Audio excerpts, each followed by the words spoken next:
in regards to a person, intuitively, I feel like you've always known that this person was going to choose a different direction.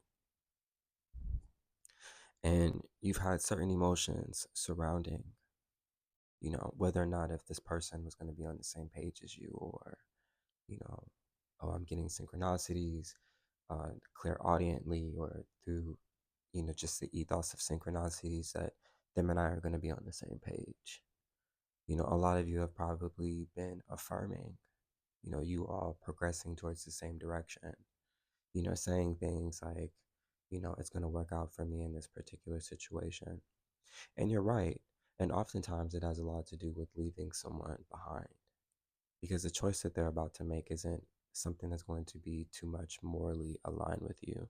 See, what I'm seeing in this card for the moon is one of the dogs is facing a person that seems to be luminous, full of light, and there's a shadowy pyramid behind them. So some of them could be getting involved in like some pyramid scheme in some type of way.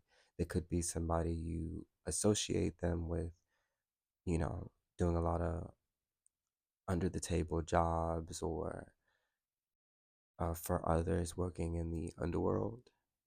I want you to use your imagination on that as much as possible, because this reading does come with intensity. This person has a very, very intense way, an intense belief system, because this adds up to 9. All right, they could have Cancer in the 9th house. They could have Scorpio in the 9th house. They could have Mars in the 7th house.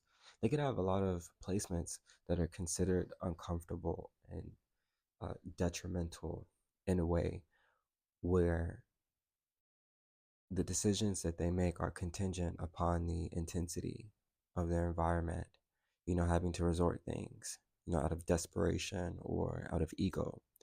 And this person, given how Jupiter is going to transition out of Cancer, I'm going to say next month, they're going to realize the weight of how much emotional energy that they've been exerting into the wrong space. Okay, and this could be something that is afflicting any placements that they have in Leo. They could have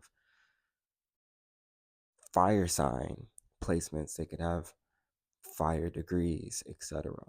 But what I'm seeing here is that this person is going to be making a shady deal with someone, and the moon in Scorpio is definitely illuminating that. There's been a very, very intense energy for the past 3 days. And with Mars squaring Pluto, you're going to come to an agreement on what's going to be acclimated with their self-worth, of your self-value going forward. And that has to be so strong. I mean, like, this conviction has to be so strong that you can't turn back. Okay, think of the story of Orpheus. Okay, or if you have seen the movie Black Orpheus, Orfeu Negro, it's a great Brazilian film. But yes, I don't even think I have to read the next 2 cards, because it's already been facilitated. You're going to be choosing, you know, a pathway that is going to be in servitude with this newfound belief system that you have. That everything is going to work out with you, work out for you. Most importantly, with or without that person, with or without people in particular. I feel like this is a very important time, or important lesson. Not even important lesson, because I feel like you've exceeded that. You're going to reap the rewards of what it means to choose yourself in every situation that doesn't serve you, or every situation that tries to meet you with some type of opposition.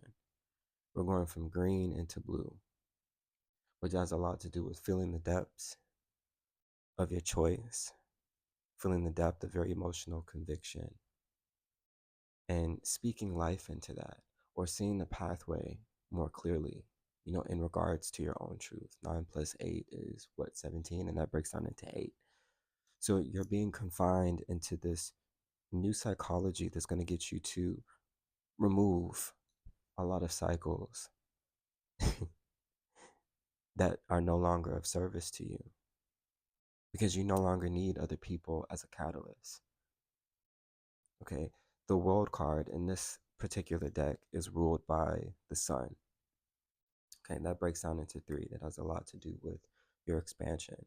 Oftentimes when I look at the birth charts or think of the natal houses, after the nine, I feel like it doesn't even matter anymore because the further that you break these houses down, 10 goes back to 1, 11 goes back to 2, 12 goes back to 3.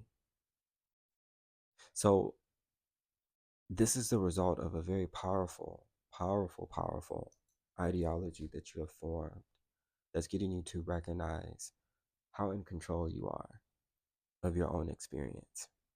Third house things, your immediate environment. Okay, your perception is what molds your reality and reassures you of how powerful you are, reassures you of how many opportunities you have available to you, how many opportunities that you create.